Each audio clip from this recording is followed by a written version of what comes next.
what do you think about being back here? How do you feel? You talked this morning about how you admire the progress of China's forward-thinking science fiction kind of Absolutely, absolutely. China has done in my lifetime, so in 60 years, and even in the last 40 years, what the West took 200 years to do in terms of technological advancement, industrial revolution, shifting from being a primarily rural population to a primarily urban population. They've done all this so much more quickly. So rapid. And hopefully, because we made so many mistakes, that they can learn from the mistakes of those that went before. Unfortunately, in some areas like carbon emission and so forth, I don't think they did learn. If we had it to do over, we would not have done an oil and gas economy. If we had it to do over, instead of thinking, the 1960s film The Graduate, where Dustin Hoffman's character gets one word of advice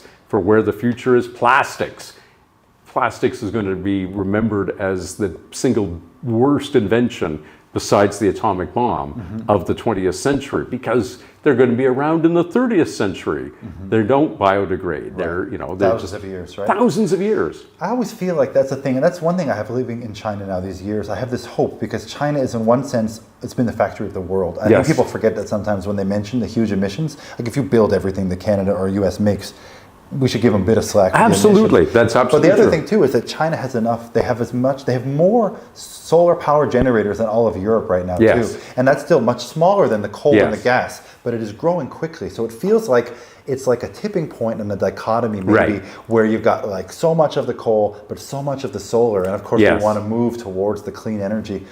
But I also feel like maybe China somehow is able to move on a dime sometimes. Absolutely. When I was first here in 2007, they still they had smoking in restaurants still. And then the premier and the party simply said, we no longer have smoking in public places. You look at the hodgepodge of individual municipal regulations that it took to over a period of decades, and still places like Las Vegas where they haven't eliminated smoking in casinos and so forth.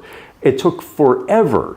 And to do that, and a single unified government can accomplish things that 100 or 1,000 municipalities can't. I'm not necessarily in favor of that government model, but when it works, it certainly is efficient. So, what do you think about the convention so far? How was your day today? This is the best world science fiction convention ever. It's the most elaborate, most widely promoted. The venue is the most sophisticated.